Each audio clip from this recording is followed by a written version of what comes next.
Usethembe mbukeli usaphatheke kahle kulolu hlelo lakho oluthanda kakhulu, oluthanda ukubhubha Ekhaya Jikelele. Uyazi impilo ingenye indlela. Ngiyabona le emakhaya mbukeli kudala yayimbalwa ke imizi yayinama TV. Kwakwaziwa nje ukuthi yabona kulesi stradi umuzi one TV lapha kwamtshali kwanoxolo. Ininkele ingane ke seliyogcola ke konoxolo ntambama lizobuka usidumo nomshefane. Kusokungadlalwa ke lapho ngoba phela ubama kaNoxolo wayevela nje eminyango athi mana la ngibona ukuthi zinjani inyawo wayengafuni umuntu ozongcolisa ukhaphethi wakhe. Wawuyibona kusuphumelele uma ubusuhleli phansi konoxolo buka iTV. Lapho ke ikude nale TV incane black and white. Hey, nibona ngathi wonke umuntu ugqoke impahla ezimnyama noma ezimhlophe ne-area yakhona ke yayingadingeki kuphazanyiswa. Abanye ke babeze bageza inyawo empompini eseduze komnyango ngoba phela mazi impunga hayi uzojika kuthiwa biyele emuva zimpunga inyawo zakhe ayingena ikhaphethi wami. Buka nje manje ke lo noxolo sekuyibo laba sebephakathi kwayo le ya TV. Umbukela impilo ngenye indlela and sihleze si-appreciate uNkulunkulu akwenze empilweni zethu njalo njalo. Igama lami nombukeli nguNoxolo umamtshali wakwaMwali. Sibonga ukuthi sahlanganyele nathi la Ekhaya Jikelele. Ngihlezi naye ke uMadlungothi umdanisi emamtshali kulento oyithethayo you know indlela amaxesha atshintsha ngayo njengokuthi ngokuwena bakubona ku TV siye sabana yi-TV waba clear kodwa lithe xa lihamba ixesha kodwa ayibona kamafoni usungayifumana ke ngoku i-app uyibuke lapha efonini yakho awudingi ude uyohlala e-sitting room ubukele uyakwazi ukudownloada uthi SABC Plus SABC lihaye noba useteksini kuthi ayibo i-TV edlala efonini wow sithi ke abo si Ekhaya Jikelele masibulise wethu mbukele simthanda into engapha yanje ngolwandle kwimimandla ke eyahlukeneyo khona kaloku pha eGqeberha esayisungula isaziwa kaloku njengebhayi lambathwa ngabalaziyo singeshi ngaphandle kaloku icofa imvaba khona pha eMebelentombi ukanti ke siwele man singene napha kwaZulu Natal kwelikamthani yaphansi kwanongoma ehlala Nkosini sigudle njalo mbukeli singene Jozini kwakhubalo limbiwe egcekeni sithathe man singene emtubatuba kwankomo kayiqoshwa nditsho naphesheya kothukele enquthu kwantombi qoma ngegugu wena ubukeleyo ngokuqinisekileyo uyazibonela ukuba asisonganga zandla amanqoku ayathontela ebetha ebuyelela okwezulu lasemthatha ndilibala njani kaloku mbukeli imkhambeni phakathi emampondweni kondiyakhwitsha mntandrini mbukeli sinithanda into engangolwandle apha Ekhaya Jikelele kwindawo ngendawo enithena bekanti nizinza kuzo ndimlo unonkanyezi inkanyezi enomsantsa phakathi kwezinye ndinguMadlungothi uMazipha uMamshukuma uMazonda ngento zakhe ewe kaloku ndiyalincancibele pha ematolweni komchwenge kobhanekazi kovumba lempongo liyanuka ncamagushe kulo lonke igazi nezihlwele ezindingqongileyo masijonge mbukeli eziphala phambili le yure singena kuyo.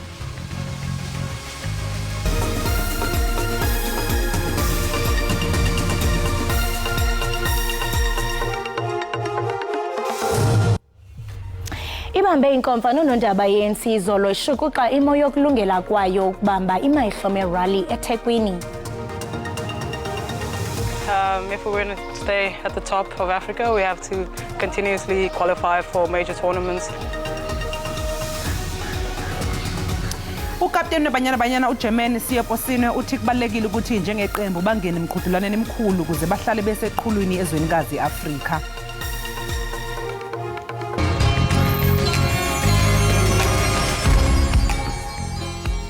ANC izolo ibambe inkomfa nonondaba ishukuxa imo yokulungela kwayo ukubamba imayihlome rally eThekwini nengqamane nomqulu wayo wezimbiso ezakubezise izithembiso ezakubezise Moses Mabhida Stadium kulo mgqibelo siya kuwo. Nobhala Jikelele we-ANC nesigaba sakhe uxinise ukuba umgaqo-nkqubo we-ANC wokuthunyelwa kwamaqabane ezikhundleni zikarhulumente umele inguqu nobunye. Usekela nobhala we-ANC uNomvula Mokonyane uvakalise ngelithi ibala iMoses Mabhida elinomthamo wabantu abayi-75,000 nekuza kubanjelwa kulo imayihlome rally ye-ANC kulo mgqibelo uzayo nengqamene nomqulu wezithembiso liqinisekisiwe ngemigqaliselo yolawulo lwentlekele nanjengoko ingumbo nomxesibe uza kuxhasa lo mhlangano. Kukwaqinisekiswe ngelithi ngenxa yesimo sezulu kucwangciswe ukuba umongameli akhwele eqongeni ingadlulanga intsimbi ye-11 yakusasa yaye kuza kubhiyozwa ukubonakalisa ukulungela uqobiswano lonyulo luzayo. Because of the weather conditions, we want the president to speak not later than 11 o'clock. There will be various programs that will take place here in a form of a celebratory but also a demonstration of ready to go to battle. Ukanti unobhala Jikelele we-ANC ufikile Mbalula ubalule ukuba i-DA iyawulwa umgaqo nkqubo omelwe yi-ANC wenguqu eyiqinisekisileyo kwiminyaka engama-30 edlulileyo yenkululeko nothe wabeka abantsundu kwizihlalo zolawulo. DA is opposed to affirmative action. What we have done in the past 30 years to affirm black people into critical position of state power and even to society in general, including women, blacks, and affirm them into positions. They are opposed to that. Okambalula woleke ngelithi i-ANC ithe gqolo namanyathelo wokukhuthaza umanyano kwiyantlukwano yeli. We believe in this vision of a united South Africa. Unity of our people is sacrosanct. Unity in diversity is what we embrace. We are not a black African party. Okambalula ukwaqinise amazwi kamongameli malunga nonqontsonqa wotyalo lwamaqabane ezikhundleni zikarhulumente ngelithi awunakugxekwa nanjengoko inxalenye yenkululeko kweli nangona nje bevuma ukuba zibe khona impazamo kumanyathelo anxulumene nayo yaye xa kungoku i-ANC ibethelele ukuba kungabikho nalinye ilungu elibekwa esihlalweni lingafanelekanga. Ndimlo Lilitha Ntsundwani kwiindaba ze-SABC. Namhlanje usuku lokugcina lokuthi izakhamuzi zakuleli zibhalisela ukuvota okhethweni likazwelonke luka-2024. Njengoba kuvalwa nje namhlanje ukubhalisela ukuvota kulandela isimemezelo sikaMengameli uCyril Ramaphosa ekuqaleni kwesonto lapho ememezele khona ukuthi usuku lokhetho luzoba mhla zingama-29 kuNhlaba nonyaka. Abanemvume yokuvota kepha abangakabhalisi banganikela ke emahhovisi ekhomishana eyengamela ukhetho eyimele i-IEC komasipala abahlala ngaphansi kwabo okanye ke babhalise online. Uma sekuvaliwe ukubhalisela ukuvota namhlanje usuku okuzosingathwa ngalo ukhetho luzobe selishicilelwa ke ngokusemthethweni. Inkulu baphathiswa yephondo eMpuma Koloni uOscar Mabuyane uchaze ukwenyuka kwamanani entswelangqesho eMpuma Koloni njengeshwangusha kumsebenzi owenziwe phansi kolawulo lwakhe. Mabuyane besenza intetho engobume bephondo yolawulo lwesithandathu eMonti. Kweliphondo laseMpuma Koloni inkcukachamanani ngezabasebenzi ezikhutshwe liziko lwenkcukachamanani zibonise ukuba iMpuma Koloni ilahlekelwe zizithuba zempangelo ezingaphaya kwe100,000 phakathi kwenyanga kaOktobha noDisemba nyakenye. Indlala iyaqhuba uninzi loluntu lwaseMpuma Koloni, uqoqosho olungakhuliyo lutotobalisa uphuhliso kweliphondo. Izinga lentswelangqesho lime kumyinge wama-40 nomvo. Nangona kunjalo, uMabuyane uthi izinga lentswelangqesho liyalisehla ukusukela ngo-2020 uzokutsho kwikota yesithathu ka-2023. Ngumnqweno wethu ukuba wonke umuntu ofuna umsebenzi awufumane. Ngumnqweno wethu into kokuba sinqande i-brain drain. Abantu xa bemka ingakumbi bengabantu abatsha with qualifications besiya kumanye amaphondo isishiya loo nto silambatha ngakumbi ukuqinisekisa uba siyakwazi ukukhulisa ezoqoqosho.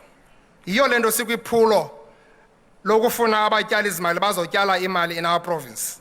Umbutho we-ANC ephondweni uthi urhulumente uzenzile inzame zokuphucula ubomi babantu beliphondo. Siyavuya kakhulu ngale ngxelo kaPremier uthele kakhulu about relationship esiyenzayo namazwe angaphandle ingakumbi to attract investment to our province. So siyavuya kakhulu about le progress esinileyo. Siqinisekile ngokuba uburhulumente balapha eMpuma Koloni kwiminyaka engama-30 edluleyo yakhile kakuhle ifoundation ye-prosperity and progress. Kanti intetho kaMabuyane iye yaphazamiseka. It seems like you were removed out of the precinct without warning. There was nothing. She suspended the rules. Literally, after she has read the paper, she suspended the rules. She didn't even warn us. She didn't even quote the rule. Just send the dogs to eat and bite us. Imibutho yezopolitiko ithi intetho kaMabuyane ibenganikisi mdla de yabetha ngoyaba imiba echaphazela eliphondo. He hasn't kept up to his promises he's made in previous SOPAs. You know, if you want to analyse something, you can't just look at it one speech. You must see what he's promised over the last 5 years. Xa ujonge imeko yephondo ukusukela kwi-infrastructure development ekuziseni kwabatyala izimali ukuya ekukhuleni kobomi noko kusingqongileyo fetile lo rhulumente. Ngokokutsho kwabo bayatsho bathi imizamo bayenzile kodwa xa sithetha into zenyana kho mzamo ubonakalayo.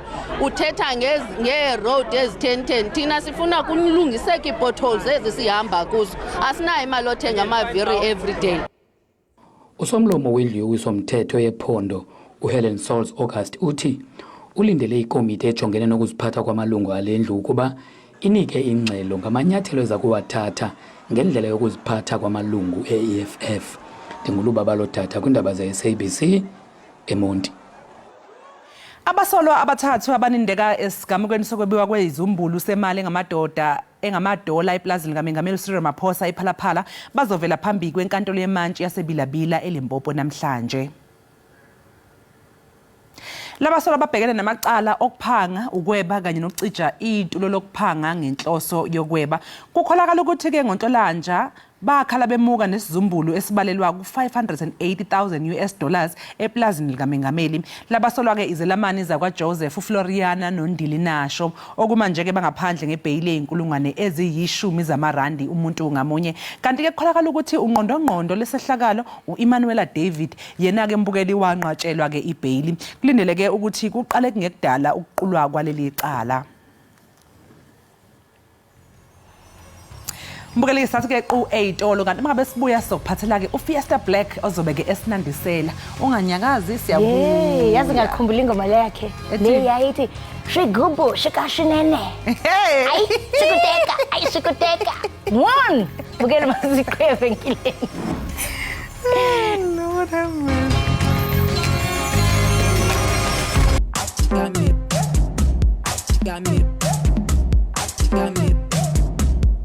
Bottle of Jameson in my hands. In my hands. I don't have no plans. I don't have no plans. There goes my BBM. A BBM. DJ Kanyani and some friends. Oh wait. Ashibango.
Siphinde sikwamukele mbukeli lapha ekhaya Jikelele. Sibonga kakhulu ukuthi ke uhlanganyele kanye nathi. Kanti mangabe siqhubela phambili sesifike leso sikhathi ke mbukeli lapho kufuneka sibheke khona ukuthi zithini indaba ezundaba mlonyeni lapha yaku-x.com. Right mbukeli ayikwazi kaloku into abana lichone lingenandaba singajika lokho mbukeli kuse lingenandaba kanti ke i-hashtag phala phambili pha ku-X nguJudge Hlophe landelwe ngayo #Ntate Thuso. Mamtshali iqhubeka ntoni pha kuJudge Hlophe? Phela ngolwesithathu ntambama emva nje kwamahora ambalwa inkantolo ichithe isicelo sikamengameli wamajaji Western Cape uJohn Hlophe lapho ke ebefuna khona ukuthi inkantolo ikhiphe umyalelo wokumisa uhlelo lokuthi iParliament livotele ukungabethemba ubuholi bakhe njengejaji. Kepha ke iningi lamalungu eParliament avote ngobuningi ukuthi uHlophe akhishwe njengejaji. Kwazise phela kamalungu avumelana lesisiphakamiso angama-305 kwathi ke abaphikisane lesisiphakamiso kwabangaba ngama-27. Uyaqonda ukhumbula into abayiqala liphekisayo i-Economic Freedom Fighters livotele ukuchasana ngokubekwa ityala kukaHlophe nalapho ke ilungu leParlamente ubusisiwe Mkhwebane emengelithi ijaji ziyazisola okanye ziyazisola kwaye kufuneka zivunyelwe kwakhona ukuba ziphile ubomi bazo ngoxolo. Abakwazanga ke ukuthula ababhali bapha kwa-X bahlomla saqala ngaye ke umhlomli uJekishandu uthi uJeki bantu bakithi please let us do everything in our power to remove the ANC of Ramaphosa on the 29th of May. Absolutely everything. What an absolutely devastating, tragic day for abantu abamnyama. We are all Judge John Hlophe! Exclamation marks. uJackie Shandu uphawula ngoluvo lakhe sithi into yobana bantu bakowethu siyanibongoza into yokubana senze kangangoko into yokubana sisuse umbutho olawulayo i-ANC kaRamaphosa elawulweni nge-29th of May. Uyakhumbula mbukeli into yokubana kuyavotwa kaloku ngalamhla we-29. Utsho ke uthi yonke into yeyi kwaze kwakubi kulukhuni akugenyeki kuthi sizwe singabantu abamnyama. Uyatsho into yokubana sonke ke simele yena uJudge John Hlophe. Chuncembe sijonge othe wabhala ubhale sithini. Uthi Ramaphosa will ratify impeachment of Judges Hlophe and Mutata following parliamentary vote. The same parliament voted for closure of Israeli embassy, but Ramaphosa has not acted. Don't be shocked to see him prioritize impeachment of judges. #Judge John Hlophe. Ake sizwe ke omunye umbukeli noma kumsebenzisi ka-X ukuthi uphawule wathini. Uzo uthi yena, I'm very excited to see what Judge John Hlophe will do next. Talented people who experience an injustice or perceived injustice often play a key role in changing society. Uzo zilubhalile uluvo lwakhe sisho into yobana mna ndinemincili ndiyavuya ukubona into ezawube iyebe kanti yenziwa nguye uJudge John Hlophe. Uyatsho into yobana abantu noko abanesekhono abanamava abasiye babonakala ngathi mhlawumbe baye bajongana ne-injustice bayayakwazi into yobana badlale indima ebalulekile ekuguquleni ekusingqongileyo that is i-society. Kanti ke mbukeli ke njengamanje sesiqhubekela ke kwi-hashtag yethu yesibili ethi #Ntate Thuso. Ntate Thuso. Kanti ke mbukeli iqumrhu losasazo lomzantsi Afrika SABC liwakhabile amarhe asasazwa zimpukane ezilihlazo ukugxotha ke komsasazi weLisedi FM uNtate Thuso Mutawung. Oku ke kuza emva kokuba amajelo endaba enike ingxelo ngolwesithathu ukuba qala lomsasazi likhonjwe elangena ngawo. Esitatimendeni ke esikhishwe ngolwesine lomsakazo lomphakathi usecacisile ukuthi cha uMtawung akaxoshwanga kodwa nje ubengakafakwa ohlelweni okwesikhashana ngenxa yezizathu ezingokomsebenzi. Uthuso uMtawung uzobuyela ke ohlelweni lwakhe ngemva kwamasonto amabili kanti ke uMamunta Mutawung yena naye akaxoshwanga futhi akamiswanga emsebenzini njengoba kubikiwe. Ake sizwe ukuthi batheni lapha ku-X. uMambush uthi my grandmother was already protesting saying she can't listen to Lisedi without Thuso. uMambush uyasho ukuthi cha mina ugogo wami hayi ubevele sekhononda esebhikisha ethi nje ake asalilalela ke Lisedi FM engekho uNtate Thuso. Uphefumulele naye uMuloyi isesisho into yobana this guy is an SABC asset. I've listened to his daily program since he is absent. Advertising slots dropped, even the content is different, but they use the same producer. uTM lo uyatsho into yobana hey this guy noko uyabonakala into yokubana i-SABC inqake ngaye uthi oko ndimamela since ebengekho koluhlelo alenzayo uthi ke noku-advertise slots kwehlile uthi ne-content abayenzayo kulaa nkqubo iyehlukile kodwa ke basasebenzisa umqulunqi ofanayo. Luluvo luka-TM ebhala phaa ku-x.com. Kuncebe sijonge othe waphefumla uphefumle sithini. Ukhanyisa Guy uthi yena Ntate Thuso must be celebrated while he is still alive. There is no one like him in radio. He is the greatest of all time. There will never be one like him. They can try, they will fail. Ukhanyisa kusho khona ukuthi kufuneke uNtate Thuso ahlonishwe, appreciate saphila, akekho nje ofana naye kwa radio. Uthi ke yena uyi-greatest of all times, akekho futhi ke oyophinde afane naye. Mbukeli ke siziguqisa lapho ke bese kuphathele zona eziwundaba mlonyeni laphana ku-x.com. Khumbula ke mbukeli ukuthi le kuphawula akade sikufunda mbukeli okwababukeli nabasebenzisi ke baka x.com. Ngakho ke i-SABC i-Ekhaya Jikelele kanjalo ne-SABC lihayi angeke baphawula ngokukhononda okungase ke kuvele ngayo. Njalo kanye wena mamtshali kodwa ke mbukeli ngoku masibhatala matyala qiniseka mbukeli awugunqi awuqushalazi kodwa ke mbukeli xa sibuya ikhona into emnandi man esikuphethele yona njengokusazi into yobana sinondwendwe olukhafkhaf sithetha ngayo kaloku Fiesta Black ngakunqi.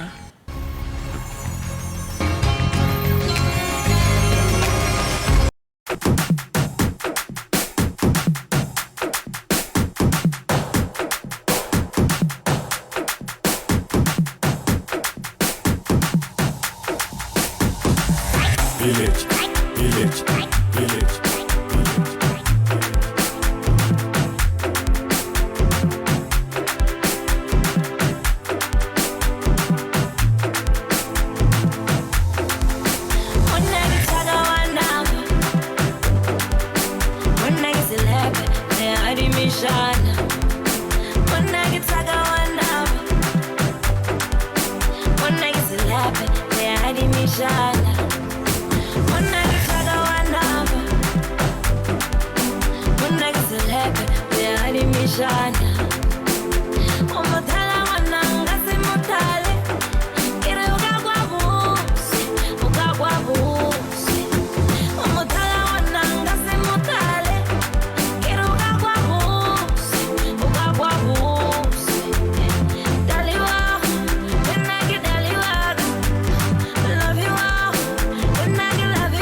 Siphinde sikwamukele mbukeli la Ekhaya Jikelele, le show emnandi kakhulu, le show ekudansisayo, le show ekufundisayo, ikutshela ngeindaba ezenzekayo emhlabeni jikelele, ikutshela ngezemidlalo, isimo sezulu, siphethe yonke into la. Uhlobo olunje akazi walibona mbukeli, sibonga kakhulu ukuthi uhlanganyele kanye nathi.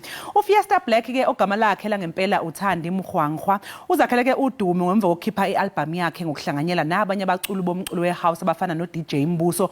Waziwa kakhulu ke ngengoma yakhe ethi Shigubu no DJ Kanyani ayikhipha ke yona ngonyaka u2013. uFiesta Black usivakashele ke mbukeli lapha e-studio kuza sixoxele kabanzi ngohambo lwakhe kwezomculo. Fiesta Black asikubingelele sikamukele sisi. Thank you so much for coming. Welcome to Ekhaya Jikelele. Thank you for having me. Siyabonga. Uphumaphi? Na ke tswa di khale titibe Limpopo ke ngwana Limpopo kwa Oh ngwana Limpopo ke asizwa sifani uyahla sifani siri Mkhwangwa wasikho Sibonga kakhulu ukuthi ke usivakashele la Ekhaya Jikelele Fiesta Black. Mhlawumbe nje ngwaqala mhlawumbe utshela umbukeli ukuthi ena uFiesta Black siyazi ukuthi udume kakhulu ngengoma le wenza uDJ Kanyani Shigubu ukuthi ena from then till now uFiesta Black wenzani? What have you been up to? Yeah.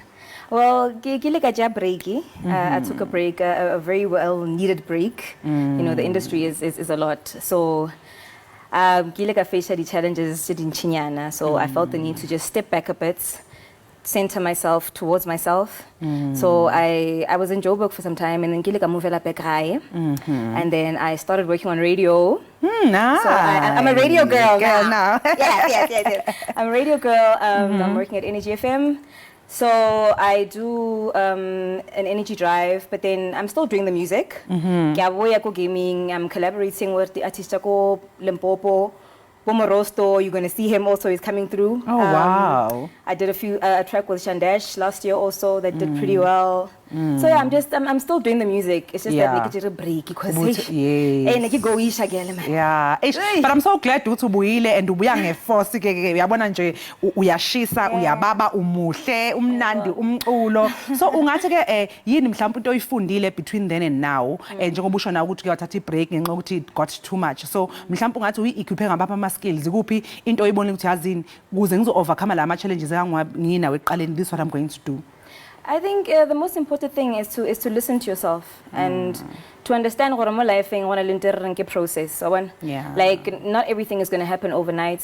And there's bound to be challenges in life, and alcohol is not the solution. Like let me be living proof, because that's another thing that really Ile Kawata blind was I ran to the alcohol because I didn't know where else to run to, and I thought it was going to fix my problems, and it only made things worse. Yes. So I decided to gather myself and just take it easy, take care of my health, take care of my mental state, you know, work on myself without depending on any substances, and just surround myself with bright people, family, just go home if need be, and get away from Joburg if need be. Yes, ungayifaka ngaphansi kwencindezi ngaphansi kwepressure. Yeah.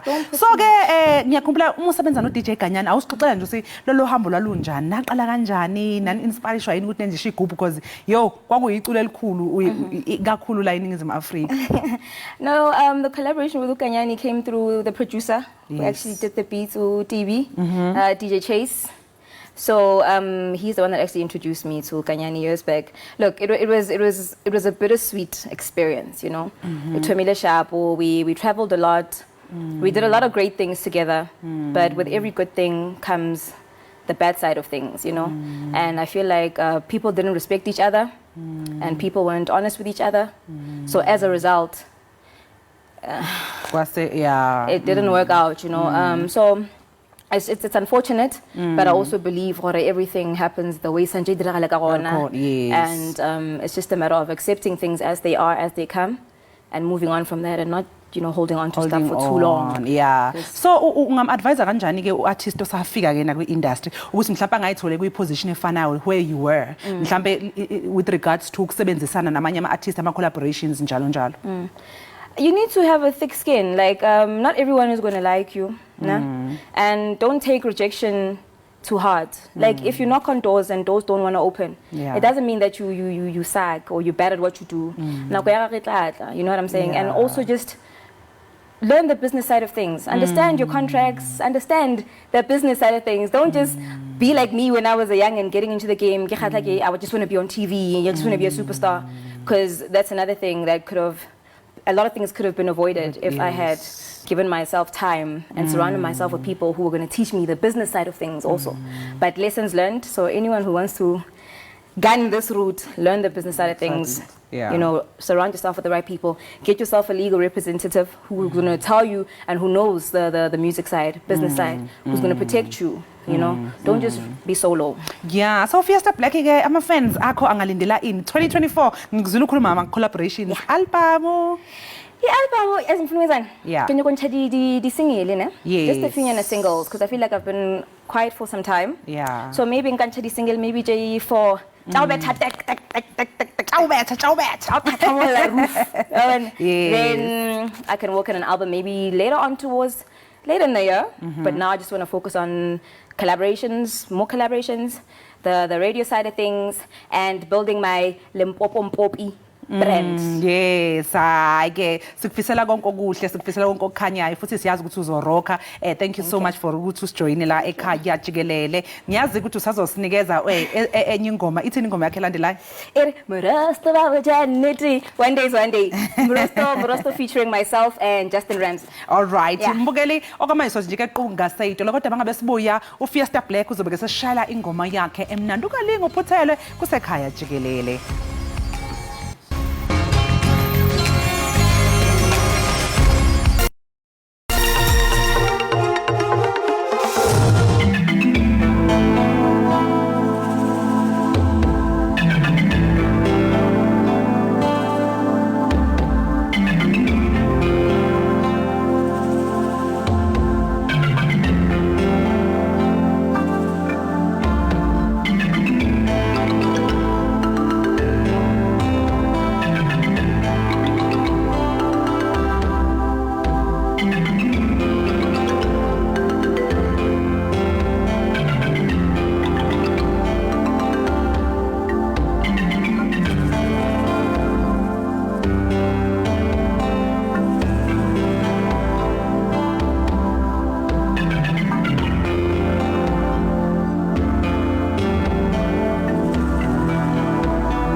Siphinde sikamukele imbukeli lapha ekhaya Jikelele. Sibonge kakhulu ukuthi ke usahlanganyele kanye nathi imbukeli kusukela ekseni ngehora lesithupha kuze kube yimanje. Lokho nje kuyakhombisa indlela osithanda ngayo nathi sikuthanda ngohlobo ke olufanayo.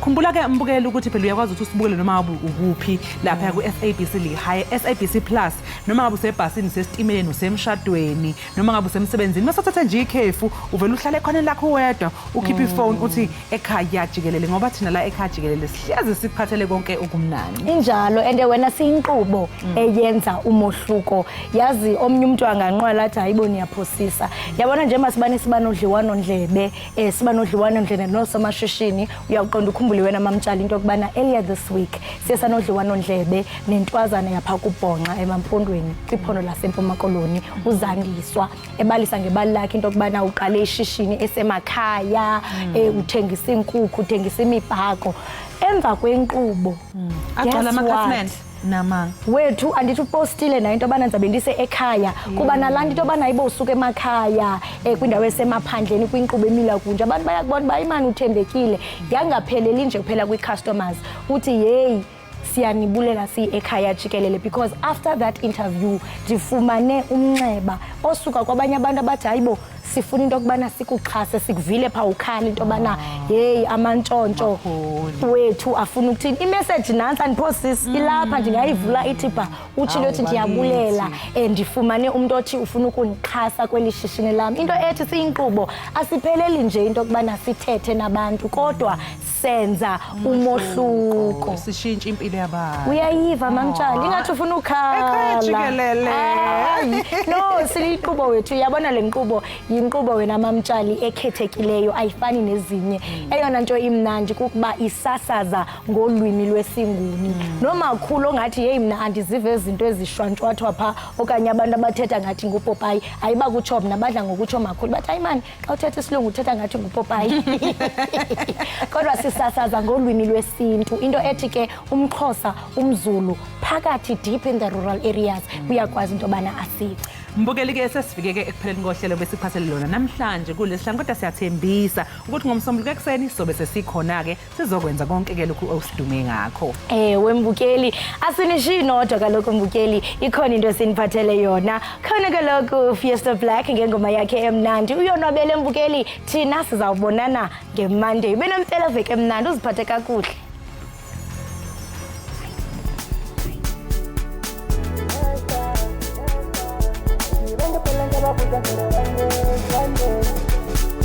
Giving a pill and give up and get it one day, one day. Giving a pill and give up and get it one day, one day.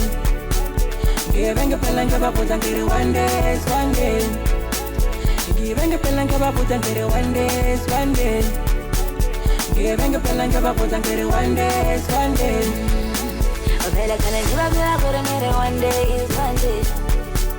Okay, I can't give up, I couldn't get it one day, one day.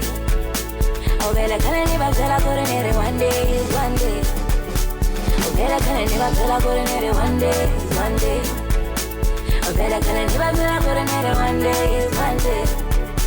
Oh, better can I never tell I couldn't get it one day, one day. Better can I never tell I couldn't get it one day, one day. Better can I never tell I couldn't get it one day, one day.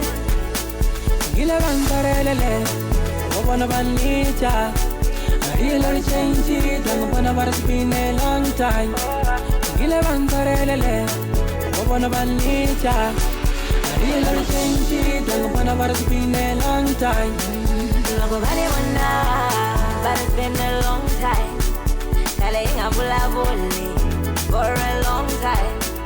Logo bani wana, but it's been a long time. Kale inga bula boli for a long time. Logo bani wana, but it's been a long time. Kale inga bula boli for a long time. Logo bani wana, but it's been a long time. Kale inga bula boli for a long time. Giving a pill and give up and get it one day, one day. Giving a pill and give up and get it one day, one day. Oh, better can I give up, I couldn't get it one day, one day. Better can I never tell I couldn't get it one day, one day. Giving a pill and give up and get it one day, one day. Giving a pill and give up and get it one day, one day. Better can I never tell I couldn't get it one day, one day. Better can I never tell I couldn't get it one day, one day.